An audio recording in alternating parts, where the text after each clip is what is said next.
Lahore tax bar के ज़ेर एहतमाम amnesty scheme 2019 पर क्वेश्चन आंसर सेशन का इनकाद किया गया, जिसमें फेडरल बोर्ड ऑफ रेवेन्यू की मेंबर ऑपरेशन सीमा शकील मेहमान खुसूसी थी। सेमिनार में लाहौर से chief commissioner LTO Asim Majeed, chief commissioner RTO 1 Nadeem Hussain Rizvi, chief commissioner FBR RTO 2 Sadia Sadaf Jilani, Lahore tax bar के साबिक सदूर शहबाज भट्ट, नईम शाह, राना मुनीर हुसैन, लाहौर टैक्स बार के सदर खुरम शहबाज भट्ट, नायब सदर आशिक अली राना, जनरल सेक्रेटरी साकब मुनीर राना, नुमान ताज, हाफिज तनवीर, साहिवाल टैक्स बार के सदर मोइनुद्दीन और दीगर ओहदेदारान, शेखपुरा टैक्स बार के सदर मोहम्मद मोहसिन विरक, हसन विरक, मंशा सुखेरा साबिक सदर लाहौर टैक्स बार समेत पाकिस्तान टैक्स बार के ओहदेदारान और मेंबरान लाहौर टैक्स बार के मेंबरान की कसीर तादाद ने शिरकत की। प्रोग्राम का आगाज तिलावत कुरान पाक से किया गया। बिस्मिल्लाहिर्रहमानिर्रहीम अल्हाकुमुत्तकासुर हत्ता ज़ुरतुमुल मुक़ाबिर। खुरम शहबाज भट्ट सदर लाहौर टैक्स बार ने एमनेस्टी स्कीम पर क्वेश्चन आंसर सेशन का जो वादा किया था पूरा होने पर मेंबरान को मुबारकबाद दी। To formally start this seminar, I would like to request Mr. Khurram Shahbaz Bhatt, President Lahore Tax Bar Association, to come up at the dais. एक डिटेल्ड सेमिनार यहाँ पे किया गया जिसके अंदर आपके बहुत से क्वेश्चन आंसर हमसे पूछे गए। इसके लिए मैंने अपना ईमेल एड्रेस भी आपको दिया कि मुझे वो क्वेश्चन आंसर दिए जाएं। With the help of the learner chief commissioner large tax payer unit हमने कोशिश की कि जो असल लोग जिन्होंने फेडरल बोर्ड ऑफ रेवेन्यू की स्कीम को कामयाब करना है, जिसमें हमारा भी कोई रोल है, उनको यहाँ बुलाया जाए और जो तिश्नगी सवालों की सूरत में आपके जहन में मौजूद है उसको ख़त्म किया जाए। So without going into the details of the scheme, मैं आप सबका बहुत शुक्रगुजार हूँ कि आपने फॉर्मली यहाँ पे आके हमें मौका दिया कि मेंबर साहिबा खुद उन सवालों के आपको जवाब दे सकें जिनकी तिश्नगी आपके जहनों में मौजूद है। चीफ कमिश्नर आसम मजीद ने एमनेस्टी स्कीम पर मुख्तसर स्पीच की। Before formal starting this seminar, I would like to request Mr. Asim Majid Khan, CCR LTU, to just share his views on this amnesty. It is indeed a matter of immense honor to be able to again stand here and this time welcome the member operations herself with regards to a very earnest and a hard focused drive which all of us are. In fact, she is already coming from Karachi, having undertaken such kind of a similar exercise over there also. This scheme was announced by the government with an aim to provide the taxpayers with a golden opportunity to document their hidden assets. We all know that. Under the scheme, assets within the country and abroad, except for the real estate, can be whitened after paying a certain amount of tax. The whitened cash assets will have to be kept in Pakistani bank accounts. I will not repeat the features of the scheme. I just want to highlight that this is perhaps the last chance for all of us, and that's why we have invited both bars here, that we can convince our joint customers, because my taxpayers are your clients, to actually understand the dynamics. As I gather, there are still few confusions, but luckily the commissioners sitting on the left side, on my left side, have done extremely well.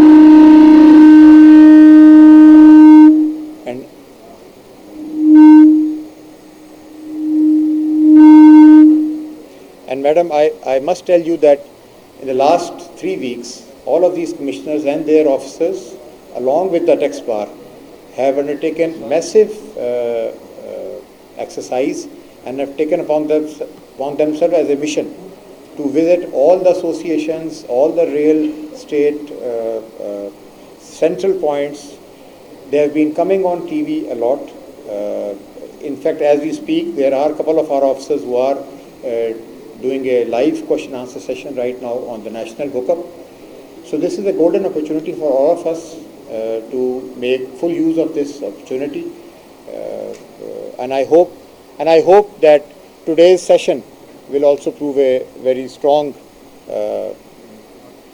cornerstone for the whole session. Member operation FBR सीमा शकील ने amnesty scheme पर हुकूमती policy को waza किया। Now I'd like to call chief guest of this question answer session, Madam Seema Shakil, to answer the questions that we are having facing the problem. सबसे पहले हम ये बात ये करें कि ये स्कीम की ज़रूरत क्यों पेश आई। नॉर्मली एक स्कीम में और दूसरी स्कीम में आपने देखा होगा 8 से 10 साल का भी फ़र्क होता है, कभी 4-5 साल का फ़र्क होता है। एक साल क्लोज भी नहीं हुआ कि दूसरी स्कीम आ गई। तो हमें ज़रा सा इसकी बैकग्राउंड में जाना पड़ेगा कि ये स्कीम की ज़रूरत क्यों पेश आई। तो इसमें आप प्रेजेंट गवर्नमेंट का ये रिजॉल्व देख लीजिए कि आप बजट को देखिए और इस स्कीम को देखिए। ये स्कीम एमनेस्टी स्कीम नहीं है, ये स्कीम है asset declaration scheme. Primary difference ये है कि डॉक्यूमेंटेशन ऑफ इकोनॉमी की तरफ हम जाना चाह रहे हैं और रियल इकोनॉमिक ट्रांजैक्शन की टैक्सेशन की तरफ। यही जो बजट आप देख रहे हैं एग्जैक्टली उसकी भी थीम यही है कि इकोनॉमिक ट्रांजैक्शन जो है उसको टैक्स करना है। एग्जिस्टिंग टैक्स पेयर्स को नहीं निचोड़ना। जो हमारे नए चेयरमैन साहब ने जैसे ही चार्ज दिया, पहला जो उन्होंने अपने डायरेक्टिव दिए और उन्होंने अपना रोल आउट किया अपना मैप, तो उनकी बड़ी क्लियर इंटेंट आपको नज़र आई कि जी एग्जिस्टिंग टैक्स पेयर को नहीं निचोड़ना और वो इकोनॉमिक ट्रांजैक्शन जो हमारे नेट के अंदर नहीं है, जिसकी रिकॉर्डिंग नहीं हो रही है, उसको रिकॉर्ड करना और उसको टैक्स करना। तो पे एज यू अर्न वाली पॉलिसी है और इसी को इंशाल्लाह कंटिन्यू करेंगे।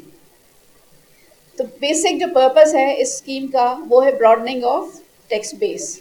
इसके स्कीम के थ्रू ही हम ब्रॉडनिंग का पहला ख़त्म रखना चाहते हैं ताकि किसी भी किस्म की कार्रवाई या एक्शन से पहले लोगों को एक ये मौका दिया जाए कि वो जो कुछ वॉलंटरली एक नॉमिनल रेट पे डिक्लेयर करके आ जाएं सिस्टम में। और अगर आप बजट में दूसरी चीज़ देखेंगे तो बहुत ज़्यादा ह्यूमन इंटरेक्शन को कम करने के लिए भी स्कीम वहाँ पे आपको नज़र आएगी, जो कि हम जुलाई में जैसे एंटर होंगे तो आप वो देखेंगे कि जो मिनिमम इंटरेक्शन वाली पॉलिसी है और ख़ास तौर पे नए टैक्स पेयर्स के लिए वो पॉलिसी आ रही है कि जो इस वक्त ऑप्ट कर लेंगे और सिस्टम में अपने आप को रजिस्टर करा के रिटर्न फाइल कर देंगे, तो उन लोगों को ना पुराना हिसाब उनसे पूछा जाएगा, ना उनको नोटिस आएंगे। रूटीन में उनके साथ बहुत अच्छा ट्रीटमेंट किया जाएगा, जो कि आपकी हमेशा से डिमांड थी। तो ये सारी चीज़ें अगर आप देखेंगे तो उसी कंटिन्यूटी में चल रही हैं। सेकेंडली ये थी कि हमारे पास पिछली जो स्कीम थी उसमें आप लोगों ने काफ़ी लोगों ने जो आपके ऑफशोर प्रॉपर्टीज़ का डेटा हमारे पास आया था वो आपने खासी तादाद में डिक्लेयर कर दिया था, लेकिन उसके बावजूद भी कुछ बैंक अकाउंट्स आपके थे जो रह गए थे। फिर OECD से हमें काफ़ी कंट्रीज़ के साथ अकाउंट का डेटा मिल गया है जो कि आप सबके नॉलेज में है, और मज़ीद जो हमारी OECD के साथ अंडरस्टैंडिंग है तो और भी अकाउंट्स का डेटा ऑफशोर का हमें मिलने लगा है। तो अब किसी को भी कंडेम अनहर्ड नहीं करने की पॉलिसी को जारी रखते हुए FBR ने ये सोचा कि, और बल्कि आपकी डिमांड भी थी इसमें, कि इसको एक मौका और दिया जाए तो कि ये जो अकाउंट्स आपने डिक्लेयर नहीं किए हैं वो भी इस एमनेस्टी में डिक्लेयर कर दें, इस एसेट डिक्लेरेशन में। फिर तीसरी जो सबसे बड़ी इंपॉर्टेंट चीज़ आई है वो फरवरी में बेनामी प्रॉपर्टीज़ प्रोहिबिशन एक्ट के रूल्स जो हमने रोल आउट किए हैं। उसके बाद एक ये कोई किसी किस्म की एलिगेशन वाली बात नहीं है, एक रूटीन आप सबको पता है कि बिज़नेस प्रैक्टिस है कि बेनामी अकाउंट्स लोग रखते हैं।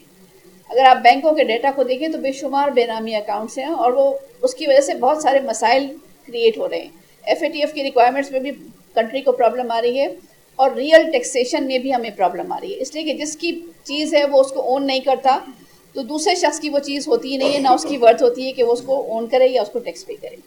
तो ये एक मौका दिया गया है पहली दफ़ा आपको कि बेनामी को हमने इलीगल करार कर देते हुए आपको एक मौका दिया है कि जो बेनामी आपकी ट्रांजैक्शन है या बैंक अकाउंट्स हैं या प्रॉपर्टीज़ हैं उसको आप ओन कर लें और उसको यहाँ पे डिक्लेयर कर लें। तो सबसे बड़ा जो रीज़न था इस डिक्लेरेशन स्कीम का आने का, तो आप ये देखिए कि हम सब हर बात को उसी डायरेक्शन में लेके जा रहे हैं कि आप इकोनॉमिक जो आपकी ट्रांजैक्शन है उसको डॉक्यूमेंट करें, अपने नाम से डॉक्यूमेंट करें, जिसकी जितनी वर्थ हो वो उतना टैक्स पे करे, तो एक सिस्टम में एक पैरिटी आए और एक फेयरनेस आए। आपने 2-3 सवालात किए हैं, इसके हवाले से पहले मैं आपको बता दूं कि ये ट्रस्ट रिपोज करने वाली बात है। अब प्रेजेंट रजीम जो है ख़ासतौर पे वो चूँकि एक आप ही की फ्रेटर्निटी से हैं, आपके मसाइल को हमसे बहुत ज़्यादा अच्छी तरह जानते हैं, वो टैक्स पेयर्स के मसाइल को जानते हैं। जैसे ही चार्ज उन्होंने लिया है तो उन्होंने फैसिलिटेशन की ऐसी मेजर्स दी हैं कि आई एम श्योर कि आप सबको एक ट्रस्ट बिल्ड हुआ है, एक कॉन्फिडेंस बिल्ड हुआ है FBR की टॉप मैनेजमेंट पे कि हरेसमेंट का माहौल नहीं होगा। तो इंशाल्लाह इस पॉलिसी को कंटिन्यू रखेंगे। जो पॉलिसी उन्होंने दी है कि लोगों को अननेसेसरी तंग नहीं करना, जो टैक्स पेयर कुछ दे रहा है उसकी इज्जत देना, उसको रिस्पेक्ट देना, और जो आपसे कमिटमेंट्स वादे किए जाते हैं उन वादों को पूरा करना। तो इंशाल्लाह आप इसमें किसी किस्म का ब्रीच ऑफ ट्रस्ट नहीं देखेंगे। FAQs की आपने पॉइंट आउट किया है, इंशाल्लाह FAQs को मैं आपकी अगर कंसर्न है और लोगो आप चाहते हैं, आप समझते हैं लोगो आने से ओपन ओनरशिप आ जाएगी, वैसे तो मेरे ख्याल से वेबसाइट पे होना ही ओनरशिप है FPR की, बट अगर आपको लोगो की रिक्वायरमेंट है इंशाल्लाह इसको भी देख लेते हैं। दो बातें मैं आपको बता दूं कि डिक्लेरेशन की चूँकि बहुत देर हो गई है और टाइम बहुत कम रह गया, तो आई एम श्योर आप सब पे प्रेशर होगा और एंड में खदशा ये है कि सिस्टम क्लॉग हो जाएगा। हमारी जो डेटाबेस हम अपग्रेडेशन कर रहे हैं लेकिन उसमें शायद टाइम लगेगा, तो इतनी कैपेसिटी नहीं है कि इतने बड़े डेटा को हैंडल कर सके। तो मेरी आपसे रिक्वेस्ट होगी कि जितनी जल्दी आप इसको अवेल कर सकते हैं और इस रश से बचने के लिए आप अपने क्लाइंट्स को ये तरगीब दीजिए कि वो जल्दी से जल्दी इसको अवेल करें। और सेकेंडली ये कि उस रश को और उस क्लॉगेज को अवॉइड करने के लिए हमने ऑफलाइन फॉर्म्स आपको इंट्रोड्यूस इंशाल्लाह कर देंगे, एक आध दिन में अवेलेबल हो जाएंगे। तो आप उस फॉर्म को ऑनलाइन फिल करने की कोशिश ना कीजिए, उसको डाउनलोड कर लीजिए और अपनी सारी इन्फॉर्मेशन करने के बाद जब आप समझते हैं कि सब ठीक हो गया तो उसको अपलोड कर दें। तो इस तरह सिस्टम क्लॉग नहीं होगा। फिर एक और आपको देखिए, अब जब हम डॉक्यूमेंटेशन की तरफ जा रहे हैं तो एक बड़ा आपका देरीना मुतालबा था कि सेल्स टैक्स की रजिस्ट्रेशन उसको आसान बनाया जाए। तो इंशाल्लाह ये बाय 1 जुलाई सेल्स टैक्स का बहुत आसान रजिस्ट्रेशन का सिस्टम आ रहा है, जहां आपको टैक्स ऑफिस के चक्कर नहीं लगाना पड़ेंगे और जो भी कोई वेरिफिकेशन करनी होगी पोस्ट वेरिफिकेशन वो रजिस्ट्रेशन के बाद होगी मैन्युफैक्चरर के लिए। कोशिश तो हम कर रहे हैं कि उसकी भी ज़रूरत ना पड़े, वो जियो टैग आपकी तस्वीरें आ जाए हमारे पास, आपकी डिटेल आ जाए, क्या मशीनरी आपने इंस्टॉल की है, आपका मीटर नंबर क्या है।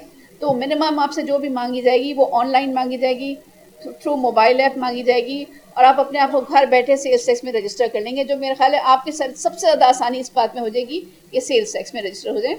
और ख़ास तौर पर जब आप देखिए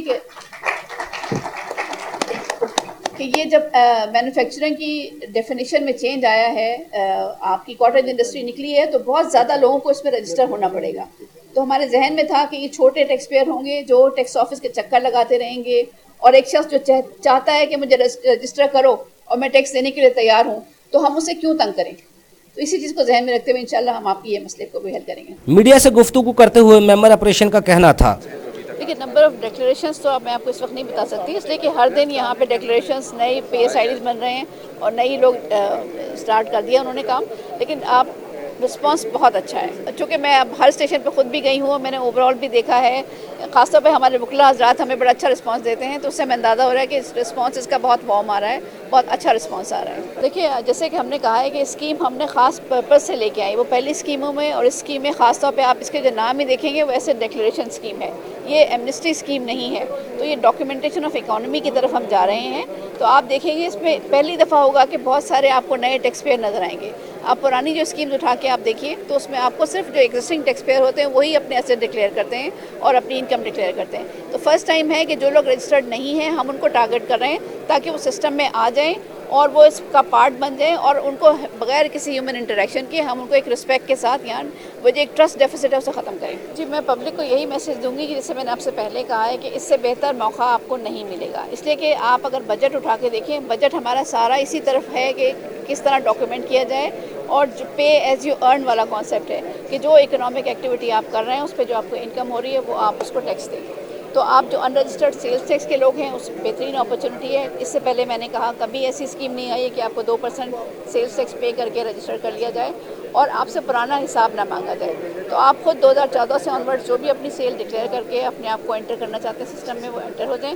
फिर जो भी आपने जो नए टैक्स पेयर आएंगे उनको हम इज्जत से ट्रीट करेंगे। उनका खौफ होता है कि अगर वो रजिस्टर हो जाएंगे तो उनको तंग किया जाएगा, तो हमने बहुत अच्छा उनके लिए राइट्स ऑनवर्ड्स प्रोग्राम बनाया जहाँ उनको कोई नोटिस नहीं आएगा, कोई उनको तंग नहीं करेगा। अगर वो रूटीन में अपना बिजनेस कर रहे हैं तो बहुत आसानी से रजिस्टर होकर इज्जत के साथ बिजनेस कर सकेंगे। देखिए एक बहुत अच्छी एक चीज़ है, शायद आपने गौर किया या नहीं किया, उसमें ये कि पेमेंट का ऑप्शन आपको 30 जून के बाद भी अवेलेबल है। तो बहुत सारे लोग जो पेमेंट्स पिछली दफ़ा नहीं अरेंज कर सके थे और स्कीम को नहीं अवेल कर सके, तो उनके लिए मौका है कि वो 30 जून 2020 तक भी वो पेमेंट अरेंज करके पेमेंट कर सकते हैं। देखें जो जितने भी फिस्कल स्टैट्यूट्स होते हैं they are capable of different interpretations.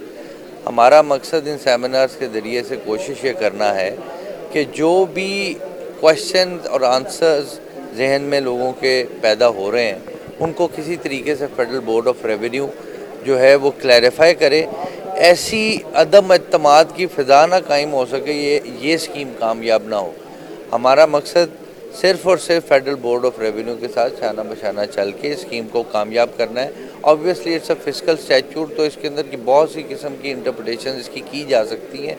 इसलिए हमने ये इनेकाद किया आज के सेमिनार का कि मेंबर FBR ख़ुद आएँ और लोगों के सवालों के जवाब दें, ताकि कल जब इस स्कीम के ऊपर इम्प्लीमेंटेशन का वक्त आए तो कुल जो हमारे टेस्ट गुजार हैं उनको कोई प्रॉब्लम ना आए। लाहौर टैक्स बार को तो इसके लिए ऑन बोर्ड नहीं लिया गया क्योंकि प्रेसिडेंशियल ऑर्डिनेंस है, तो हमसे कोई नहीं। शायद ये फेडरल बोर्ड ऑफ रेवेन्यू के पास पहले प्रोविजन मौजूद थी, पावर थी कि वो स्कीम इंट्रोड्यूस करा सकता था, वो पावर उनसे ले ली गई है। उस दौर में किसी ज़माने में federal board of revenue bars को की मशावरत से स्कीम बाकायदा बनाती थी। अब क्योंकि प्रेसिडेंशियल ऑर्डिनेंस है तो कोई हमसे ऐसा मशवरा नहीं लिया गया। क्वेश्चन आंसर का सेशन शुरू हुआ, जिनके जवाबात FBR की मेंबर ऑपरेशन समेत दीगर अफसरान ने दिए। How we can disclose our stock in this amnesty? How we can cover our bank transactions to this amnesty? आपको जो अनडिक्लेयर्ड बैंक अकाउंट है उसका 30 जून 2018 को जो क्लोजिंग बैलेंस है, बैंक की डिक्लेरेशन वही आई। बैंक अकाउंट में आपको कोई डेबिट क्रेडिट एंट्रीज पे पेमेंट नहीं करनी, आपको सिर्फ वो पेमेंट करनी है जो क्लोजिंग बैलेंस। अब सवाल ये है कि इसके अलावा आप कोई चीज़ डिक्लेयर करना चाहते हैं, उसका बैंक अकाउंट से ताल्लुक नहीं है। अगर आपने कोई इकोनॉमिक ट्रांजेक्शन ऐसी की है जिसके नतीजे में आपने कोई एसेट क्रिएट किया है या आपने कोई एक्सपेंडिचर किए और वो आप डिक्लेयर करना चाहते हैं, तो वो आप उसको अलग से डिक्लेयर करेंगे।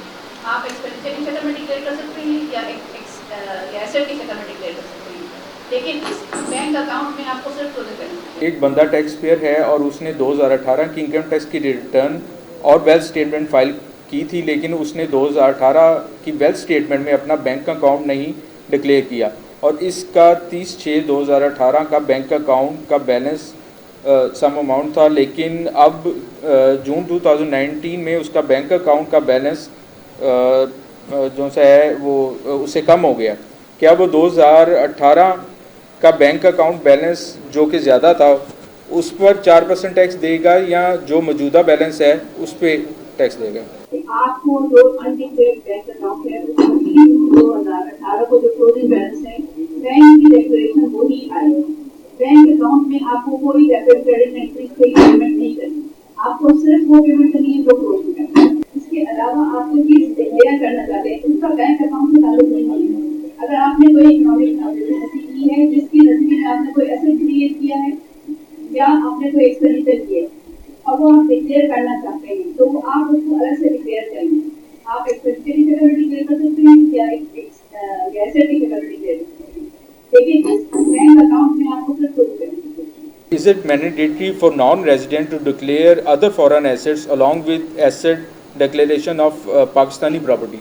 डिक्लेयर उसको अनडिक्लेयर्ड जो है, अनडिक्लेयर्ड जो कि पाकिस्तान सोर्स से क्रिएट हुए हैं और वो जहाँ भी उसके हैं और वो समझता है कि उसका उनको एक्सप्लेन करना पड़ सकता है। पाकिस्तान नॉन रेजिडेंट के अगर आउट ऑफ पाकिस्तान सोर्स हैं तो उसके लिए वो आंसरेबल ही नहीं है, और अगर पाकिस्तान सोर्स से क्रिएट किया गया है चाहे वो फॉरेन है या तो उसको वो डिक्लेयर करना चाहिए अगर वो अनडिक्लेयर्ड है। मैडम नेक्स्ट क्वेश्चन है कि an asset purchase in the name of director of the company and payment were made through company, can this asset be declared under the amnesty by the company as benami asset? देखिए, आपको पता है कि ये बेनामी है या नहीं, अगर ये बेनामी है कंपनी का है, डायरेक्टर के नाम पर परचेज किया तो बेनामीदार को पता है ना, बेनिफिशियल ओनर को पता है कौन सा बेनामी है, वो उसको डिक्लेयर। मैडम दूसरा क्वेश्चन इसके बाद ये है कि declaration regarding payment of instalment of immovable property up to 30/6/2018, can it be covered under this amnesty? देखिए, जून 2018 से पहले जो भी आप खर्चा कर चुके हैं या एसेट एक्वायर कर चुके हैं उसको आप डिक्लेयर कर सकते हैं। करंट ईयर की इनकम, करंट ईयर के एसेट, यानी 1 जुलाई 2019 के बाद के जो एसेट्स आपने क्रिएट किए हैं या जो एक्सपेंडिचर आपने किया है जो करंट ईयर की इनकम से रिलेट करता है वो इसमें कवर्ड नहीं है। Then the section 16 of the ordinance regarding overriding effect of the declaration and whereas in Finance Bill 2019 देखिए, एक बात मैं आपको और क्लियर कर दूं कि ये स्कीम बहुत सिंपल और बहुत क्लियर है। मिनिमम 4 पेजेस हैं, इससे कम आपने कभी स्कीम शायद नहीं दी होगी। और इसके साथ जितने भी रिलेटेड बुकलेट्स हैं, ब्रोशर्स हैं, वो सब वेबसाइट पे अवेलेबल हैं। इसका फाइलिंग का प्रोसीजर पूरा मौजूद है कि किस जो आप प्रोबेबल आपके क्वेश्चन होते हैं वो भी वहाँ पे मौजूद हैं। उसके बाद फिर कहाँ आपको मसाइल आ सकते हैं, स्टेट बैंक का सर्कुलर, वो बिल्कुल एक ही जगह पे मौजूद है, तो उसमें कोई भी एम्बिग्विटी नहीं है, बहुत सिंपल है। उसको प्लीज कंफ्यूज करने की कोशिश ना कीजिए। What is the method of valuation of flats and shops in multi-story building for the purpose of asset acquisition scheme? बिल्कुल, आप देखिए 3 पोजीशन दी हुई है उसमें, जहाँ पे अगर एफबीआर का रेट नोटिफाइड है तो 150% ऑफ एफबीआर रेट, अगर एफबीआर का नोटिफाइड नहीं है तो डीसी रेट वहाँ पे होगा। तो इसमें तो कोई एम्बिग्विटी नहीं है। अगर वो बिल्डिंग देखिए डीसी, अगर एफबीआर ने सुपर स्ट्रक्चर के नहीं डिफाइन किए तो वो डीसी रेट वहाँ पे मौजूद है। डीसी रेट अगर नहीं है तो एफबीआर के नोटिफाइड है, तो इसमें एम्बिग्विटी क्या है? एक बंदा टैक्स पेयर है और उसने 2018 की इनकम टैक्स की रिटर्न और वेल्थ स्टेटमेंट फाइल की थी, लेकिन उसने 2018 की वेल्थ स्टेटमेंट में अपना बैंक अकाउंट नहीं डिक्लेयर किया और इसका 30/6/2018 का बैंक अकाउंट का बैलेंस सम अमाउंट था, लेकिन अब जून 2019 में उसका बैंक अकाउंट का बैलेंस जो है वो उससे कम हो गया। क्या वो 2018 का बैंक अकाउंट बैलेंस जो कि ज्यादा था उस पर 4% टैक्स देगा या जो मौजूदा बैलेंस है उस पे टैक्स देगा? देखिए, जब कट ऑफ डेट आ गई तो 30 जून 2018 को जो स्टेट है आपके एसेट के वही रहेंगे ना, उसमें कोई कमी होगी ना ज्यादती होगी। Is it mandatory for non-resident to declare other foreign assets along with asset declaration of Pakistani property? देखिए, क्लियर है ना कि जो लायबल टू बी डिक्लेयर था और आपने डिक्लेयर नहीं किया, जो चीज लायबल ही नहीं थी तो उसको अभी डिक्लेयर नहीं करना। मैडम अगर इजाजत दें, मैं एक क्वेश्चन जो मुझसे बहुत पूछा गया है, मैं आपकी इजाजत से वो हाउस की भी इजाजत से ये पूछ ही लूं। देखिए, serial number 7 of the question and answer which are available on the federal board of Revenue website, आप मुलाहिजा फरमाए तो उसमें डिस्क्लोजर का जो कहा गया वो ये है कि 2% आप सेल्स का दें और till reaching the income you जो कॉस्ट ऑफ सेल और एडमिनिस्ट्रेटिव एक्सपेंडिचर्स आपने इंकर किया उसके ऊपर 4% दें।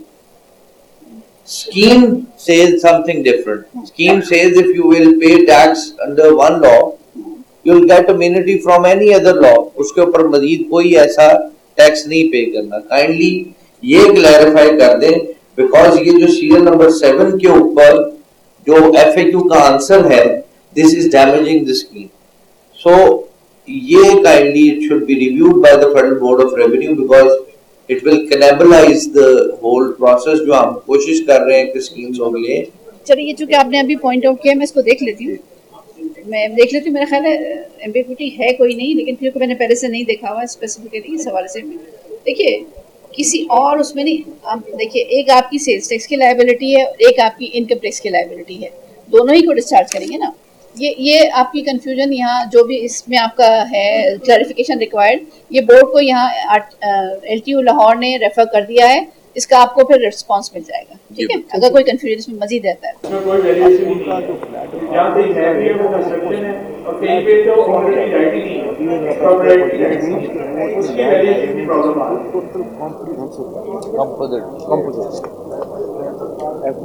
मेरा ख्याल में इसमें कंस्ट्रक्शन, मैं इसमें कोई फाइनल नहीं कह सकता कि आप देखें प्लाजे की सिचुएशन ये है कि एक कनाल की लैंड है और उसमें फ्लैट्स हो सकते हैं कि 100 फ्लैट्स हो ना, तो उन फ्लैट्स की जो कीमत लगाई गई है, जो कंस्ट्रक्शन जिसने की है, जब वो उसको रखता है और उसको बेचता है तो उसमें कंस्ट्रक्शन के साथ साथ यार लैंड की भी वैल्यू रखता है ना, अदरवाइज तो नहीं देगा ना। वो कंपनी अपनी फीस स्टैंड कर रही है, जिसमें मैं और वो भाई ने आपसे बात की है कि अगर एक प्लॉट की मुझे एक ट्रांसफर लेटर मिलती है सपोज 10 लाख रुपए का और मैं उसको ऑन सेफर साइड 20 लाख रुपए का आपको डिक्लेयर कर भी देता हूँ, तो क्या आप उसकी एक्चुअल वैल्यू जो 2 करोड़ रुपया है या कोई एक रीजनेबल वैल्यू है, क्या आप मेरी डिक्लेयर वैल्यू मान लेंगे वो जो एक्चुअली अंडर वैल्यू है? बिल्कुल, जो स्कीम रखी गई है ना, इसको ये चीज़ कंसीडर करके कि असल वैल्यू तो कुछ और है, लेकिन ना उसमें DCR रेट है और ना उस पर FBR रेट है। ठीक है। तो कुछ थोड़ा सा उसके करीब जाने के लिए पहले तो DCR रेट को उसके करीब जाने के लिए पहले काम किया गया, FBR रेट रखे गए जो DCR रेट से ज़्यादा है। फिर उससे आगे जाने के लिए वाया मीडिया कि उसको 150% किया गया है। तो इतनी सी कोशिश करके छोड़ दिया गया है और उससे वो वाइप हो जाएगी। आपने कह दिया कि सारे पैसे बैंक अकाउंट में जमा कराएं जो डिक्लेयर करने, तो जो टैक्स का पैसा है वो कहाँ से डिक्लेयर करूँ? वो तो मैंने फिर बैंक में जमा करा दिया, तो क्या करूँ?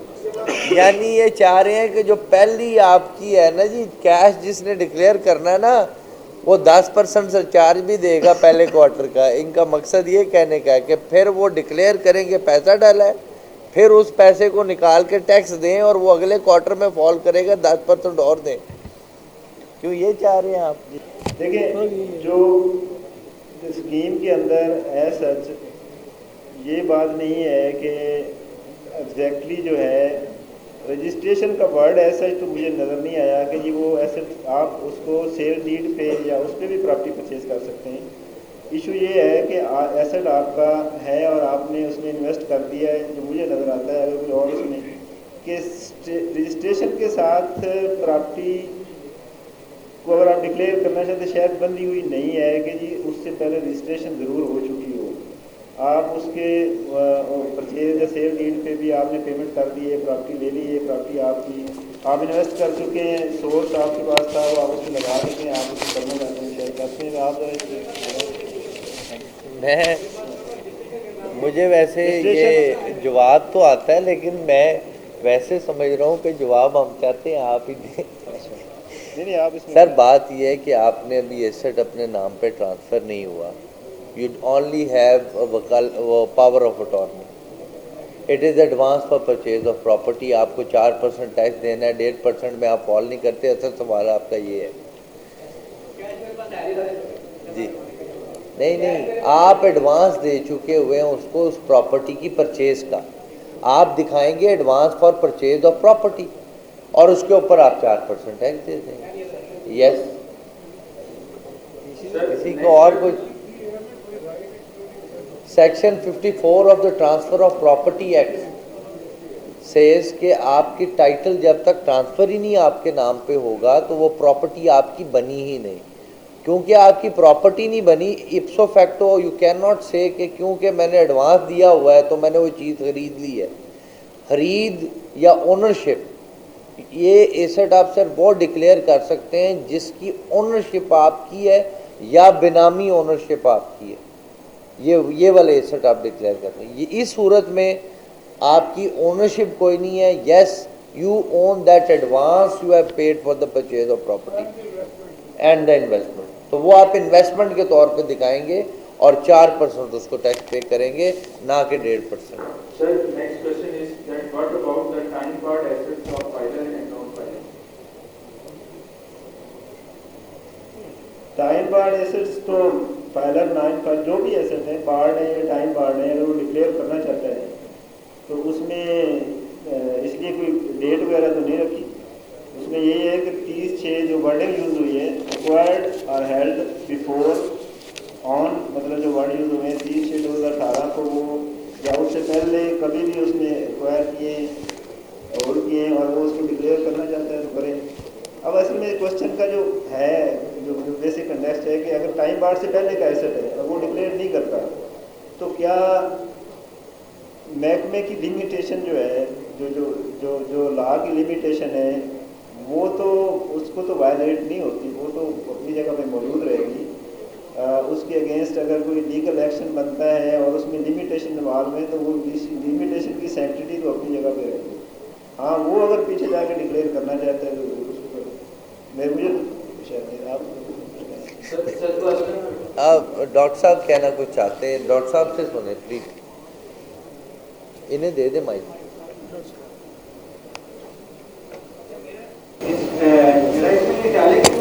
एसेट डिक्लेरेशन जो है वो एमनेस्टी के बेनामी एसेट्स के रेफरेंस से है, तो इनकम टैक्स वाली लिमिटेशन वहाँ पे चुके नहीं है 5 साल की। तो अगर एसेट 30/6/2018 को उसके बाद है तो बेशक 10 साल पुराना है या 15 साल पुराना है, उसे डिक्लेयर करना पड़ेगा। अदरवाइज वो बेनामी में उसके बाद कॉन्फिस्केशन होने का तो उसका डिक्लेरेशन। हाँ बिल्कुल, बेनामी के इनकम टैक्स में एक्शन के लिए वहाँ पे भी फॉरन के लिए तो लास्ट ईयर आने में तो लिमिटेशन वहाँ पे भी रहेगी, लेकिन चूँकि ये ऐसे डिक्लेरेशन बेनामी से रिलेटेड है इसलिए वो लिमिटेशन यहाँ पे एप्लीकेबल नहीं होगी। नहीं डॉक्टर साहब वो जो कहना चाह रहे हैं कि एसेट उनके नाम पे ही है, सर बेनामी एसेट नहीं है, asset owned by the.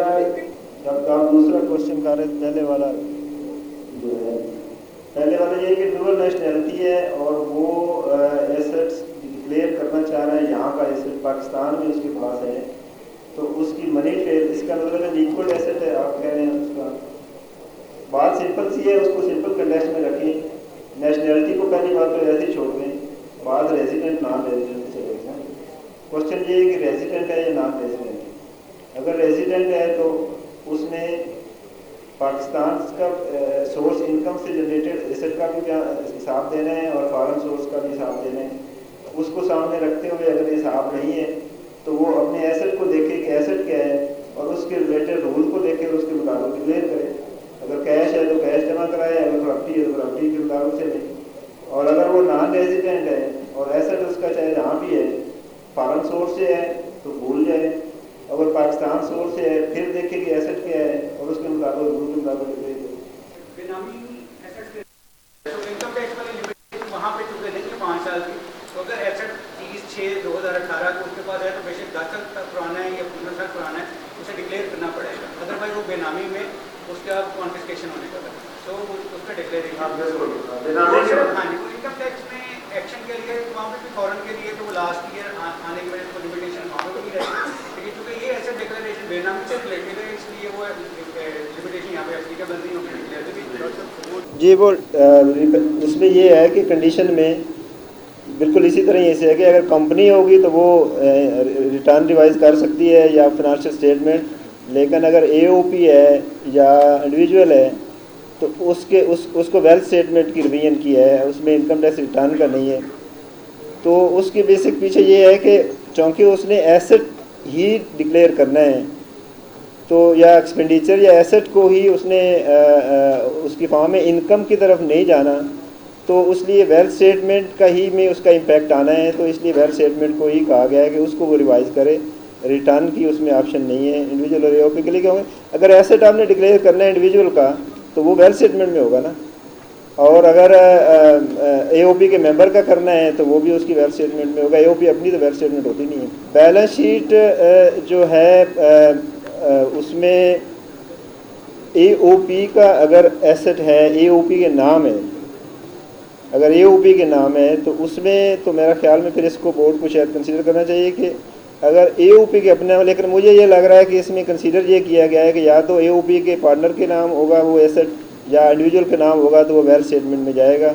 AOP की अपनी वेल्थ स्टेटमेंट तो होगी नहीं। वो सवालों और जवाबों का दौर तकरीबन 2.5 घंटे तक जारी रहा। आखिर में लाहौर टैक्स बार के सदर खुर्रम शहबाज भट्ट ने मेंबरान से वादा किया जिस किसी दोस्त का सवाल रह गया है वो लाहौर टैक्स बार की मेल पर डाल दे, 2-3 दिन के अंदर उनके जवाबात मिल जाएंगे। सर, जो आज क्वेश्चन आंसर का सेशन हुआ है उसमें कुछ लोगों का खदशात हैं, ये सितंबर में एमनेस्टी अनाउंस की जा रही थी लेकिन आते आते उसको 25 जुलाई को अनाउंस हुई, लेकिन आज तक उसकी क्लैरिफिकेशन चल रही है। और आज भी एफबीआर के मेंबर हैं जो आपकी ऑपरेशन, वो भी जवाबात यहाँ दे रही थी, क्लैरिफिकेशन कर रही थी। इसकी आखिरी तारीख 30 जून है, लेकिन इस कम वक्त में जिस तरह एफबीआर की तरफ से आज भी कहा जा रहा था सिस्टम फ्लॉप ना हो जाए, पहले वेल कर लें, तो आप क्या समझते हैं इस तरह कम वक्त में किस तरह कामयाब कर पाएंगे इसको? देखें जी, एक तो जो क्वेश्चंस आ रहे हैं और इंटरेस्ट आ रहा है, as a tax collector and officer मैं इसको पॉजिटिवली देखता हूँ कि लोग अवेल करना चाह रहे हैं, जो इंटरेस्ट आ रहा है, नंबर 1। नंबर 2, जो लर्नेड मेंबर साहिबा ने जो एक तजवीज़ दी थी टैक्स गुजारों को कि हम, क्योंकि नॉर्मली हम आदी होते हैं हर काम आखिरी डेट पे करने, इंक्लूडिंग घर का बिजली का बिल भी जब भरना होता है हम आखिरी डेट पर भरते हैं, तो वो उन्होंने एक तजवीज़ दी थी कि हम इसमें एक ऑप्शन लेके आ रहे हैं जिसके तहत आप उसका जो डिक्लेरेशन फॉर्म है वो आप ऑफलाइन करके आप उसको फिल कर लें, और उसके बाद जब आप सेटिस्फाई हो जाएं कि मेरे कंप्लीट हो गया, सबमिशन के काबिल हो गया, तो आप उसको दोबारा सिस्टम पे जाके कर लेंगे, ताकि आप टैक्स गुजारों को एक वर्कलोड ज़्यादा बढ़ने से सिस्टम की वजह से कोई परेशानी नहीं हो। अदरवाइज़ हमारा सिस्टम काफ़ी इक्विप्ड है और वो ये लोड की सिचुएशन को हैंडल कर लेता है। कोई इस तरह की ऑप्शन है, इसकी डेट बढ़ाने की ऑप्शन है हुकूमत की तरफ से? नहीं जी, इसमें स्कीम में कट ऑफ डेट जो है डिक्लेरेशन जमा कराने की वो 30 जून 2019 है। जो अनडिक्लेयर सेल्स हैं उस पर ये एमनेस्टी है, तो जो इनकम वाले हैं उनके लिए कोई रिलीफ है इसमें? देखिए जी, बड़ा सिंपल सा मैं एज ए स्टूडेंट लॉ में आपको समझाने की कोशिश करता हूँ।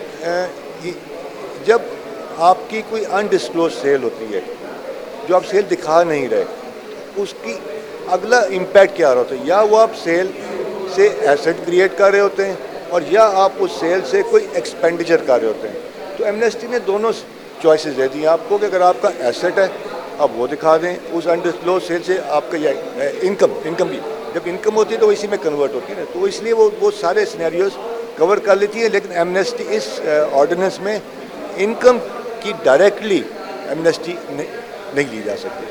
अगर जो इसको एमनेस्टी को वेल करता है, जैसे शब्बर ज़ैदी साहब चेयरमैन एफबीआर कह रहे हैं, ये डिक्लेरेशन ऑर्डिनेंस है, एमनेस्टी नहीं है, तो जो इसको वेल करेगा वो उससे तमाम पूछताछ से वो इस्तिस्ना हासिल होगा, वो बच जाएगा कि या फिर वो फंस जाएगा?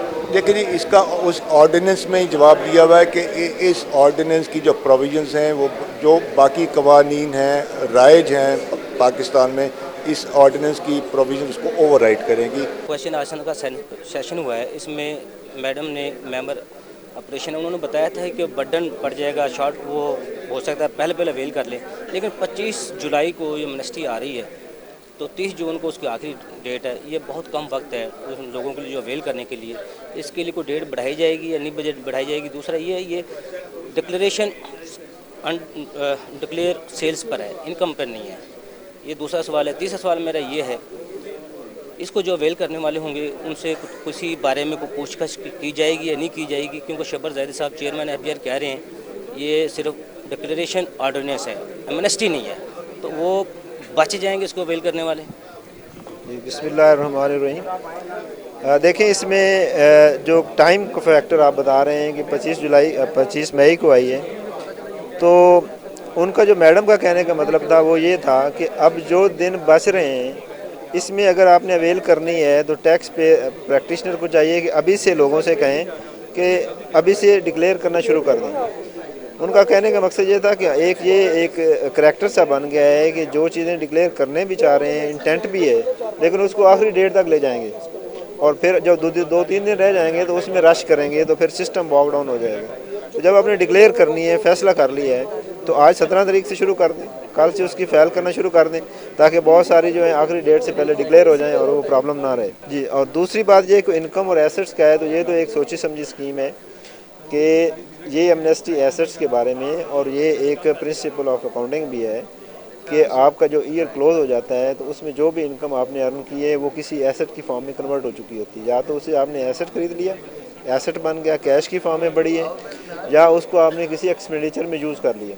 तो इन दोनों चीज़ों को कवर करते हुए कहा गया है कि या वही एसेट जो आपकी इनकम से निकला आपने डिक्लेयर नहीं किया, आप उसको डिक्लेयर कर दें, या उस इनकम से आपने एक्सपेंडिचर अर्न कर लिया, एसेट बना, कैश आया, फिर उसको एक्सपेंडिचर में ले गए तो वो आप डिक्लेयर कर दें। हमारा इसमें है जी कि वो उनको उसकी एमनेस्टी होगी हर किस्म के लॉ से जो है ना, जो लेकिन to the extent of undeclare assets, सारी चीज़ों की एमनेस्टी नहीं है।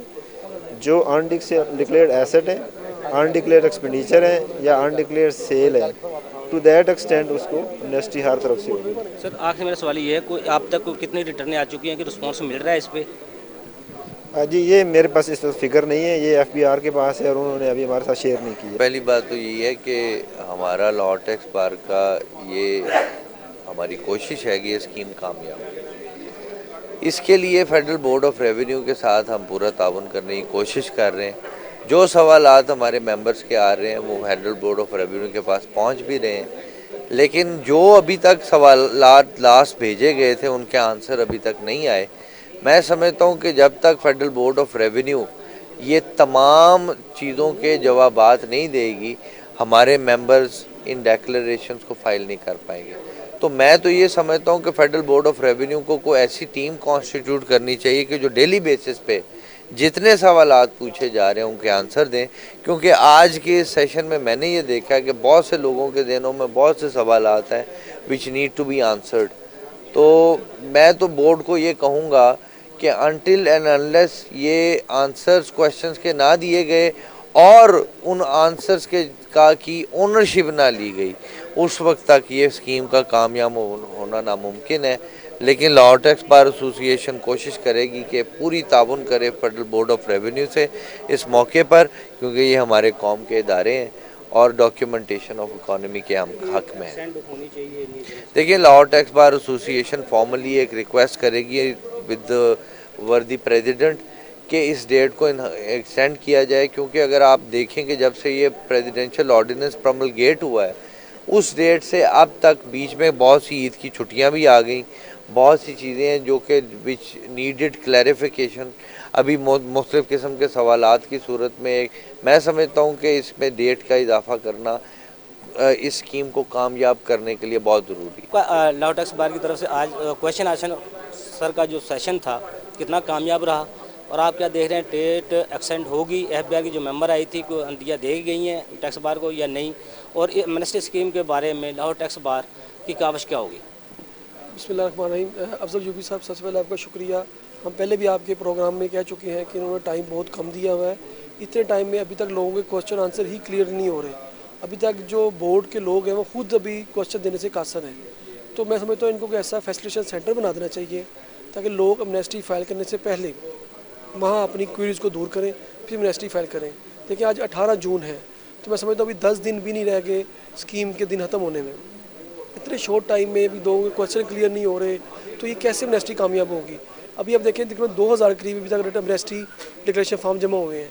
तो मैं समझता हूँ ये एमनेस्टी जो है, हम चाहते हैं कि एमनेस्टी कामयाब हो, कि ये नेशनल काज है, लोगों को ज़्यादा इससे फ़ायदा लेना चाहिए। वो स्कीम बड़ी अच्छी स्कीम है, इसमें जो रेट्स हैं बहुत कम रेट्स हैं, लेकिन इसमें जो इतनी एम्बिग्यूटी है, लोगों को क्वेश्चन क्लियर नहीं हो रहे, जिसकी वजह से स्कीम में कामयाब नहीं हो रही। तो हम अपने प्रेसिडेंट से गुजारिश करेंगे कि इस डेट को एक्सटेंड करें ताकि लोग ज़्यादा से ज़्यादा इसका फ़ायदा लें, लोगों को ज़्यादा आपको टैक्स नेट कलेक्शन हो, रेवेन्यू बढ़े। इतना शॉर्ट टाइम देना मैं समझता हूँ ये ज़्यादती है। साहिवाल से लाहौर टैक्स बार के क्वेश्चन आंसर सेशन में शामिल हुए हैं, आज आपने देखा भी है सारा कुछ। आप हुकूमत को क्या तजवीज़ देना चाहेंगे एमनेस्टी के हवाले से? मैं ये तजवीज़ देना चाहूँगा कि गवर्नमेंट को चाहिए कि इसकी डेट एक्सटेंड करे, क्योंकि अभी बहुत सारे सवालात जो भी उनके क्वेश्चन होने वाले हैं, बहुत सारी एम्बिग्यूटीज़ हैं, इसमें बहुत सारे प्रॉब्लम्स हैं जो लोगों को फेस करने पड़ रहे हैं। इस वजह से इनको चाहिए कम से कम जो ना 1 महीना और टाइम देना चाहिए। कुछ ईद की छुट्टियां आ गई, कुछ मामला ऐसे हो गए, अब इसमें अभी तक बहुत कम लोग जो है ना अभी तक डिक्लेरेशन फाइल कर सके हैं। प्रोग्राम के आखिर में मेहमानों में शील्ड और सवीनर भी तकसीम किए गए। कैमरामैन टीम बिलाल तौफीक और अमान भट्ट के साथ अफजल यूबी, DMH न्यूज़ लाहौर।